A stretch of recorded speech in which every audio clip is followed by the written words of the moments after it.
Hello guys, good morning. So it's me again, Olive, dito po sa Greenfield Realty, kung saan maglolocate na naman po tayo na isang property na along Barangay Road, and then at the same time, itong property na to ay small cut lang po. So ito ay may lawak or sukat na 1.3 hectares, and then ito po ay nasa 2 kilometers lang para makalabas po tayo ng pinaka-national road. So yung daan naman natin, mix. Ayan, meron ng cemented road, and then meron din naman pong part na hindi pa. So, bago tayo makarating kay property, meron tayong mga dinaanan sa bungad na cemented road, and then may mga ginagawa, and then meron namang part na hindi pa siya nasisemento. And also, si property po ay nasa 100 meters po ang pinaka-frontage niya. So, magsisimula po yan sa may pinakadulo doon, and then mag-i-end po siya dito sa may puno ng mangga. So, ganitong kaganda yung property. Ayan po. Sa bungad pa lang, aliwalas na po nung makikita natin. So tara, pasok tayo. Ikutin na natin si property. Let's go. Ayan, medyo umusod-usod na tayo sa may pinakaunahan ng property.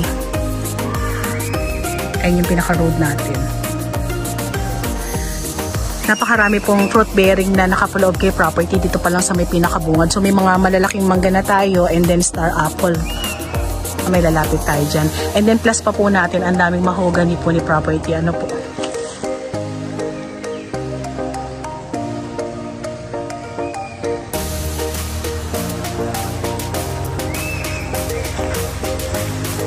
Lakad tayo.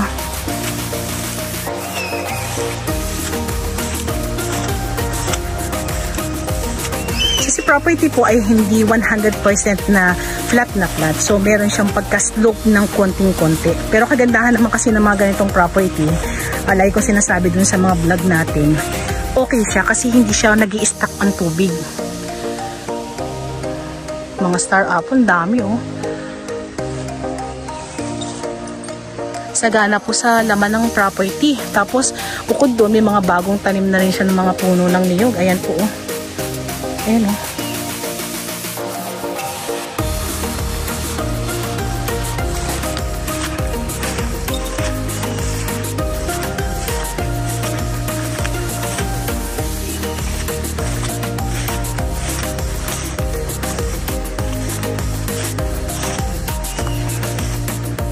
Ay, adulas.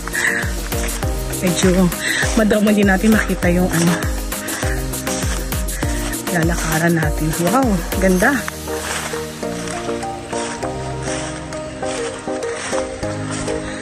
At konting details lang po.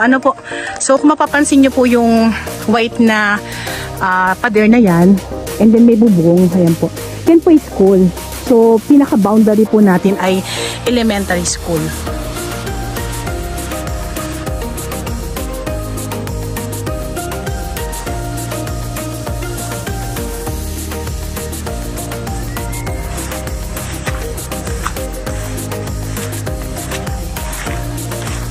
Sa mga buyers ko po na naghahanap ng small cut lang, yung mga 1 hectare mahigit, ayan, so napaka swerte natin. Kinontak po tayo ng ating seller para po i-offer po sa inyo to pong property na to. Ano po? Ganda!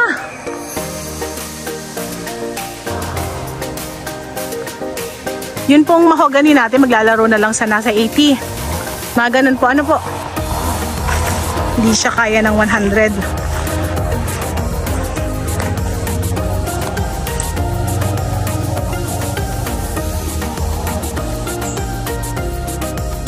Tara po, nang tayo sa kabila. May bakod naman po dun sa dulo, no? Kaya alam po natin yung boundary. Okay. Dito na po yung bakod kapag ayun. Ang nagbakod po yung kahangganan. School, saka po yung kabila. Oo nga po, school. Yan, may katabi po kasi tayong school.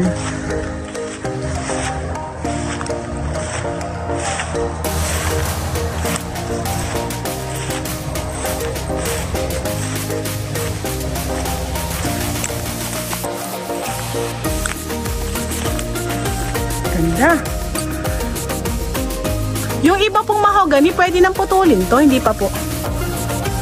Daming mahogany.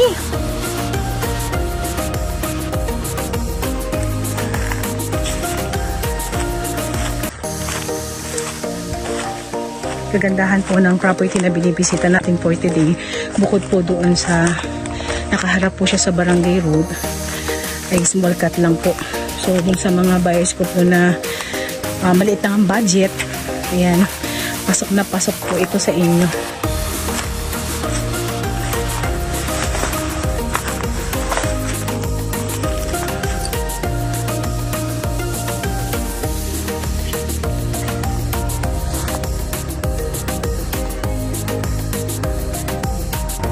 Ayan, pakita ko lang sa inyo yung pinaka-school.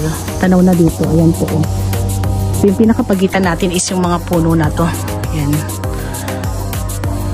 Dikit na dikit po tayo sa elementary school. And then, plus pa po natin, si property po ay may nakapaloob na nasa halos 200 kapuno ng niyog, kung saan ito po ay naglulukad or kumikita po ng nasa 3,000 kabuo. So for sure, tayo po ay mayroong return income kahit na medyo maliit po yung property po natin. Ano po? And then meron tayong mga fruit bearing katulad ng langka, guyabano, sampalok, dalandan. Yan yung mga nakita ko. Hindi ko pa nakikita yung iba. Ikot pa tayo, baka meron pang ibang fruit bearing dito. Pero talagang si property po sagana po talaga sa kahoy. Napakadaling linisin ni property kasi grass cutter lang po yung katapat niya. And then kagandahan, hindi tayo mamumblema dun sa kuryente. Ano po, bali, ito po, meron na po tayong line ng kuryente rito.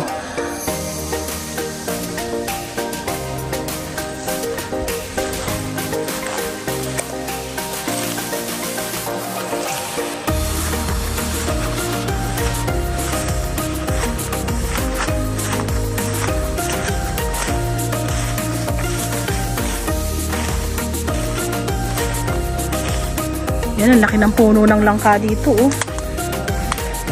Ang lalaki ng puno ng mahogany. May dalang hita. So, pakita ko lang, lapit lang ako sa inyo. Bali, ito po, may barbed wire na. Ayan. Tapos, ayun yung school, ano po. So, bakod na bakod lang talaga yung pagitan natin.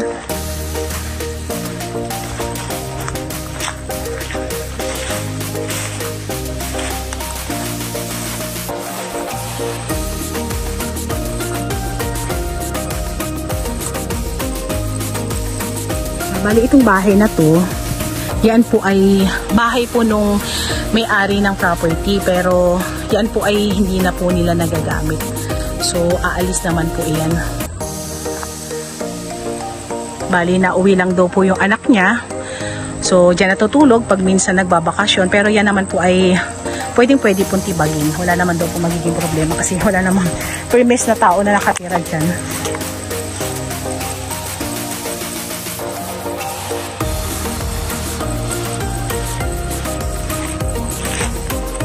Napakaganda ikutin ni property kahit medyo may edad po yung bibili ng property na to. Talagang hindi siya hihingalin kasi si property po ay mix po, ano po, so may flat and then merong medyo slope lang ng konting-konti lang po. So para lang siyang umaalon. Wala kang aakyatin, wala kang bababaan.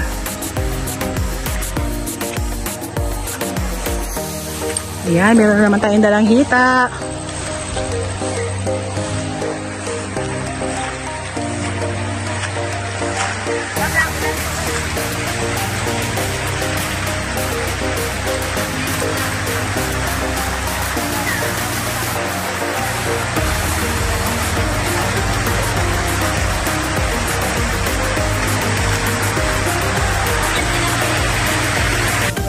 So yan, ikot pa rin tayo kay property. Bali, ito po yung sinasabi ko sa inyong bahay. Yan po ay sa tingin ko hindi na po siya magagawa. Ano po, pero kompleto na po yan. Meron na po siyang line ng kuryente pero medyo sira na. So, tayo na lang tayo ng panibago. Tara, saan tayo? Ayan, garden pa rito dati. Hindi na lang naaasikaso. Laki ng puno ng sampalok, oh.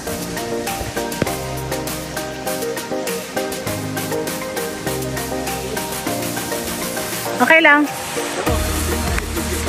Alin po yan? Paparoon sa tabi natin. Dito po tayo dumaan.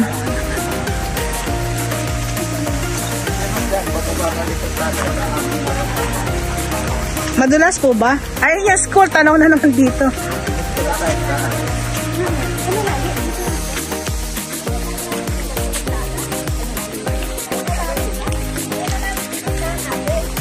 Lakad tayo. Daming parang garden, oh. Ano? Parang garden. Ano po to? Atin niya. Oo.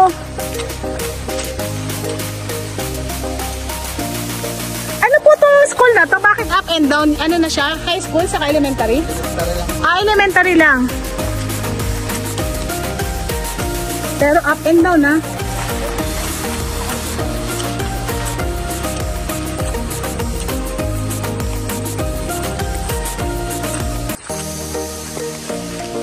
So, ito yung school ulit. Bali, ilang building kasi siya. So, merong talagang halos dikit dun sa property. Daming puno po ng mangga. Ano?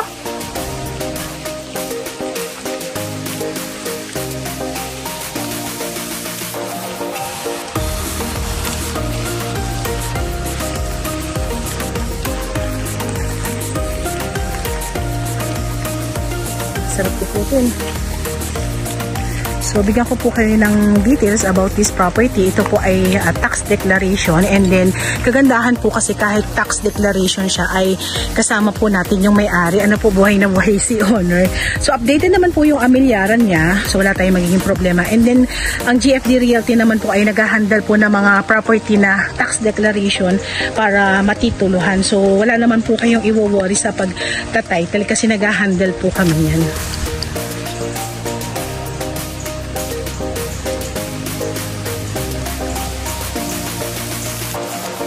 Napakagandang property, hindi mo talaga panghihinayangan yung ipambibili mo dito kasi sa totoo lang po ay bibihira na po yung mga ganitong kagandang property sa ngayon. Halos na uubos na rin po rito sa Quezon. At kung kayo po ay bibisita kay property, kayo po ay magkukonsume ng halos nasa 6 hours kung kayo po ay manggagaling from Manila. Ano po? So lahat naman po halos ng dadaanan natin ay cemented road. So meron lang tayong mga ibang part na konting-konti lang na hindi pa nasisementado. Kung meron man po akong hindi nabanggit about these details or dito sa details ng property na to, ayan, meron po kami description sa baba, so pakiclick na lang din po iyon. Ang ganda! Wow, bet ko. Ang lalaki po ng mga puno ng mangga. And then may bahay po dito si owner po ulit. Ano, pero yan naman po ay tatanggalin. So may usap naman po dyan. Sa kanila naman po yan. So malinaw, wala pong tenant si property or si seller po. Sagana sa ano, root bearing. Ganito.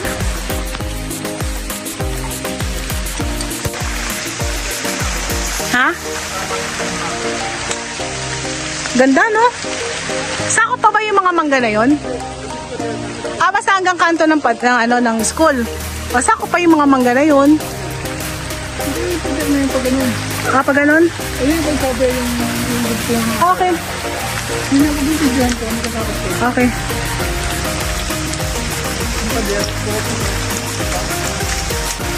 So, ayan, sa mga gusto po ng property na to, paki-message po kami sa aming WhatsApp and Viber na mag-a-appear sa inyong mga screen. Ayan, sa mga buyers ko po na naghahanap ng small cut, ayan, may offer na naman po tayo. So, grab nyo na po itong property na to. Napakagandang property. I'm sure hindi kayo magsisisi pag ito po binili nyo. And then, dagdag info lang po bago tayo magtapos ng ating vlog. Bali cemented road po yung ibang frontage po ni property. Ano po? And then, about naman po sa transportation itong lugar na to, meron po rito mga namamasadang mga tricycle. So, pwede po kayong sumakay buhat dito, papunta po doon sa ating pinakabayan or pinaka-national road po. Ano po?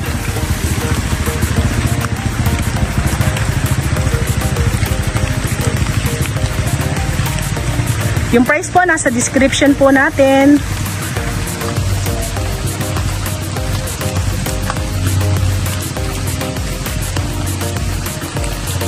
Yan, grab nyo na itong property na to mga ka-farmlat. Panalong panalo. So by the way, again, it's me again, Olive, dito po sa Greenfield Realty.